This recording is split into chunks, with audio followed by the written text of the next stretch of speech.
Hey guys, Laggimus Prime here. So today I'm going to be showing off my Sukamon deck.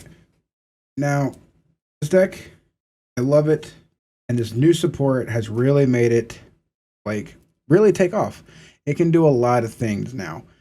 The only issue that I have with it right now is that I wish it had better level sixes. They're not bad, but I'll get to that in a moment. I'm going to try and make this fast for you. So our first, going to go into the eggs. Once again, Pagumon. The on deletion for this, absolutely necessary because most of your stuff is going to get deleted because it's all low K or low DP anyway. So on deletion, reveal the top card of your deck, add it to your hand if it's a black Digimon card. Pretty much everything in this deck is black, so you're going to be gaining something off of this, if, not nothing. And then we move on to our rookies. So, our first one here, we have from the OG, I got these nice little alternate arts for him. 3 of the BT13 Chumon. Simple effect. Play cost of 3. All turns, your opponent can't gain memory. It's set with tamer effects. Simple enough as it is. It's a memory choker. It can stop your opponent from gaining memory from memory boosts or from their Digimon, which can help out a lot. There's a lot of those that are kind of happening lately. Except for some of the decks that just reduce Digivolution costs, like Hunters or anything like that. But it's a Chumon in name. We need Chumons in the deck. That's the reason why we're also running from BT11 this Chumon. Your turn, when this Digimon would Digivolve into a card with Sukamon in its name, reduce the Digivolution cost by 1.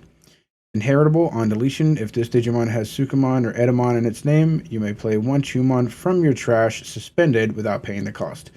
This is an awesome Chumon to have on the field because it reduces your Digivolution by 1. The only problem I have with this is that it takes 1 to Digivolve on top of an egg, so you can memory choke, but most of the time whenever I do this, it doesn't really benefit me all that much, so I just end up getting memory choked right back. But still, the free replay from your trash as soon as the Sukamon or Edamon would be deleted is really nice, because then you can just go into another Sukamon. Then for our last level 3 is a new Chumon that we just got in BT13. This Chumon. So this one is a little bit different. It has an on-play effect. By trashing 1 card with Sukamon or Edamon in its name from your hand, or in your hand, return 1 card with Sukamon in its name from your trash to hand. On deletion, it has the same one from BT11. If it had Sukamon or Edamon in its name, you may play a Chumon from your trash, suspended without paying the cost. This is a really good one to have, because if you ever have to trash a regular Sukamon or a KingSukamon or anything like that, you can just get it right back into your hand and just start going with the pieces that you need. Most of the time, I never actually activate the on-play, because most of the time, you kind of want your Sukamons in the trash for your effects for your bigger guys. But I have had to use it before, so it's not too bad of an effect. But the free recovery with a Chumon is always nice. But let's get into our level 4s. And continuing on with the Chumon train. 4 of the BT3 Sukamons. We need as many Sukamon names as we can in this deck. We run 4 of these guys from the original. On deletion, reveal the top 3 cards of your deck. You may play 1 Chumon among them without paying its memory cost. Place the remaining at the bottom of your deck in any order. Very simple, low Digivolve cost, low play cost, and you get to play out a Chumon if there is one from the top 3 cards. Really good to just try to cycle, but really, you just need the name because it's going to be going in the trash.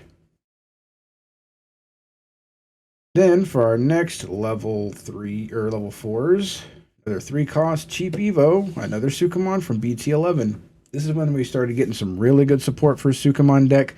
Although Sukamon couldn't really get very far because, frankly, we didn't have enough Sukamon names to really do something with our level 5s.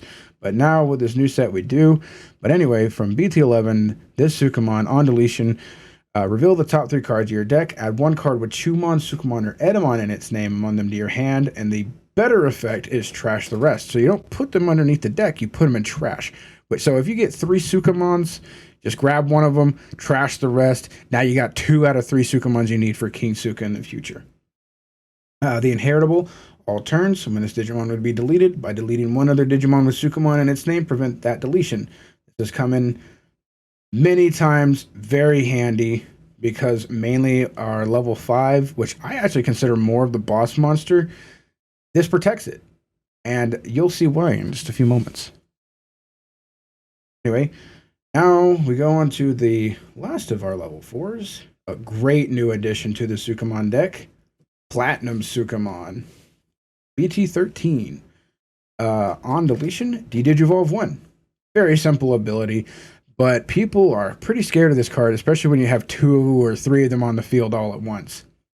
It has the same inheritable as from BT13. When this Digimon will be deleted, by deleting one other Digimon with Sukamon in its name, prevent that deletion. Another prevention or deletion prevention, but this has a pretty scary ability if you have them on field. I know a lot of opponents that see them and they just don't want to delete it because the second they do, something de-digivolves. So, but that's all the Sukamons for level 4s that we have. We have as many of those as we can because we need as many of those as we can. Trash. But now we go on to what I consider the real boss monster of the deck. 5, KingSukamon from BT11.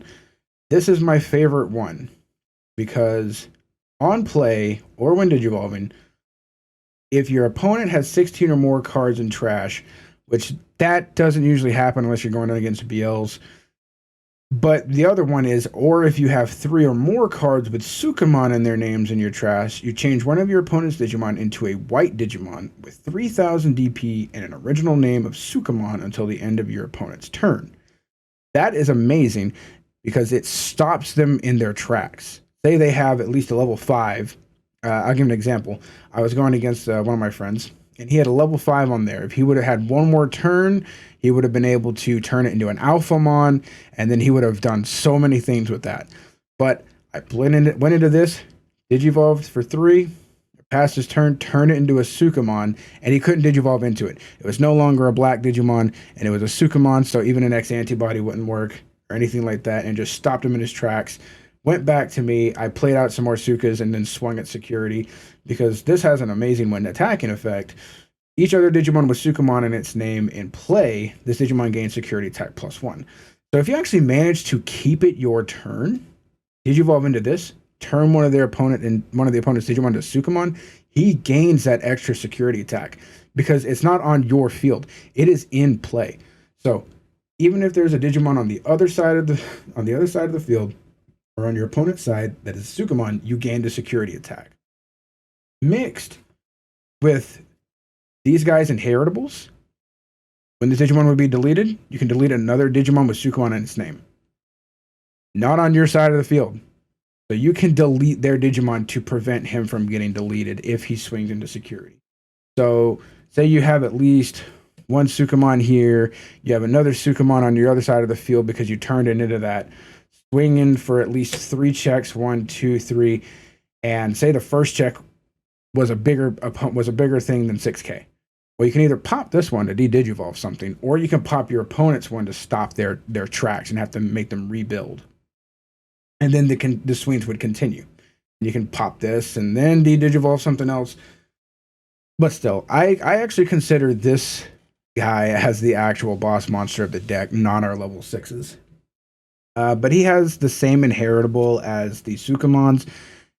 If the Digimon would be deleted, you can delete a Sukamon to prevent it. So the inheritable is not too bad. It's just the same as the others. But we did get a new KingSukamon here in BT13, which is a really nice addition because you can swarm the board with this guy. This is the BT13 KingSukamon as well. So this one only has one effect, but it's really nice, especially if you have too many Sukamons in your hand. So when attacking, you play a level 4 or lower Digimon card with Sukamon in its name from your hand without paying the cost. So say you got like 2 Sukas in hand and you only have maybe 2 memory left. Swing with KingSuka, play out a Suka for free, and, well, hope he doesn't die, but then just pass turn, like say you're at 2 and then pass turn them to 1. And you already have established a pretty big board. and then you could go on to this in your next turn, unsuspend your guy, and now you got 2 checks, potentially 3, swing with him again, play out another Suka. It's a very nice way to just swarm the board with Sukamons. He is a great addition to the deck. I really do love him, and it helps synergize the deck really well. That's why I consider the other King Suka a boss monster, because this guy can just swarm the field with Sukamons and give the extra security attacks. But then we move on to our level 6s here. So these guys, I love them and the idea behind them, but I just don't. I'm not really sure what to think about them, because I'm not gonna lie, I do not like digivolving into these guys. So I have 4 of the Metal Edamon. Now a lot of people I know run the other one that just came out here in BT13, but I consider this one. I like to swarm the board. So this is the BT11 Metal Edamon. On player, when digivolving, you reveal the top 4 cards of your deck, and you can play any number of Digimon cards with Chumon, Sukamon, or Edamon in their names whose total play cost add up to 7 or less among them without paying the costs. Trash the rest. So that's more Sukas and trash for you to use. That's more Suka and Chumons that you can have on your field. I like it a lot better. The only problem is that after that, it's just an 11k body, which it doesn't sound too bad. But the amount of level 6s out there that are at least 12k or higher there's a lot more than what Metal Edit can actually handle. And there's no other effects that really benefit going into him. And then in BT13, I do run at least 2 of the King Edamons. I'm not gonna lie, I'm actually considering just taking this guy out. He has an amazing effect. He has no wind digivolving effect, so it's kind of like the opposite of Metal Edda. So his effects are all turns, once per turn. When another Digimon with Edamon or Sukamon in its name is deleted, one of your opponent's Digimon gets minus 3k DP and gains security type -1 until the end of your opponent's turn. Sounds great. Then on your opponent's turn, all of your Digimon with Edamon or Sukamon in their names gain blocker and can't be returned to hands or decks, which is great. It sounds amazing. The only problem is that you need to pretty much have a board already established before you go into this guy, or else you'll just have one singular stack of a King Edamon that is a blocker. That's 12k. It's not bad. It can't be returned to hand or deck. But then you have to start all over again to try to get that another board set up. So the ideal situation would be go into a Metal Edamon, establish a board, hope that you can establish a board, then go into a King Edda to turn them all into blockers. But if your opponent finds some way to just out this guy, then you just have a bunch of Sukamons, which, like I said, it sounds great in theory, but it's like they just made these two like they need to be with each other, because this one has a digivolving effect, this one doesn't. So it's like you need to have both of these out on the field in order to actually benefit, which I don't really like all that often or all that much, especially with this high digivolve cost. It's a digivolve cost of 5 for a regular level 5, but if you go on top of an Edamon or Sukamon, it's only for 4. But that is a lot more. It's at least 1 more than just a regular Metal Edda. That's another reason why I prefer Metal Edda over King Edamon. But now we're on to our tamers. We need the memory as much as possible. So 4 Izzies. Simple, easy thing. Memory setter, go up to 3 if you're set to 2 or less. On play, reveal the top 3 cards of your deck. If all the revealed cards are black, gain a memory. And then place them on top of your deck in any order. So this lets you search your cards that you need, put them back on there, gain the memory, and you got your memory setter. Now, I do run 2 of these tamers. I'm thinking about swapping them out. They're not bad. I kind of just added them in for spice, but I want to add this one black tamer. I think it's like Mackie or whatever her name is. I'm more than likely pronouncing that wrong. I put in 2 of the Miki and Megumi. It's on play will never happen because you don't play Pawn Chessmon in the deck. But its all turns is not bad, because when you play a 2-color black and yellow Digimon, by suspending the tamer, you draw 1 and gain a memory. I've had it proc a couple of times before. Swing with King Suka, play the black and yellow Sukamon, or that they delete something on my field with the Chumon underneath, play the Chumon from trash, gain a memory, draw one. It's not a bad spice card to add, but it doesn't. I feel the Digivolution cost reduction would be a little bit better than that. But now we're on to our options. That's all for the tamers. So our options here, we're running 4 of the BT13 Cooties Kick. Now, this is a great card for Sukamon.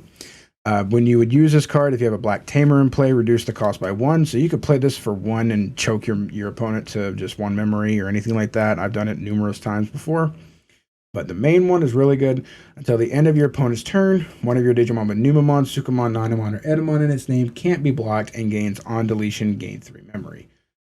I've had this stack onto 2 Sukamon before, or 1 Sukamon before, swung and gained 6 memory back. It was nuts. But the security is also really good. Reveal the top 3 cards of your deck, and you may play a black Digimon card with a play cost of 3 or less among them without paying the cost. Then you trash the rest. Really good effect to have in security. Most of your deck is all 3 costs or lower. The only things that are not are your level 5s and higher. So you have a great chance of hitting a 3 cost or less with the security. And then on to our last 2 cards for options. If I take the Metal Edamons out, or if I take the Tamers out, I'll probably bump this up to 4. And it's Pride Memory Boost. Main, reveal the top 3 cards of your deck. You may play 1 black Digimon card with a play cost of 4 or less among them without paying the memory cost. Trash the remaining cards, then place this card in your battle area. And then main, delay, you can gain 2 memories. So you can take it from your field, put it in trash, and gain 2. Really good card to use, because not only can you play a majority of your deck with this, you also put the stuff in trash. So your Sukamons will be in trash due to this card, and you can have a thing on field. Or if you even want, it says you may play. So if you get 3 Sukamons and you need those in trash and not on the field, you don't have to play them. You can just put them all in trash and you automatically have all 3 of your Sukamons. Anyway, that's it for the deck. Like I said, I love Sukamon and I'm really happy with this new support. I find the most fun playing Sukamon. I would say that it is a little competitively viable, but I don't have any level 7s in here. If anything, probably a Quartzmon or a Death Xmon once again, you know, just the usual stuff. But honestly, if I could cut the level 6s and make this guy my boss monster, I probably would, because I consider this more valuable than either of the Edamons right now. But anyway, thanks for stopping by and watching. I hope you enjoy. If you have any suggestions or anything like that that could make the deck work even better, then feel free to reply in the comments and let me know. I take any and all suggestions and advice that I can. Anyway, thanks again for watching, and I'll catch you later.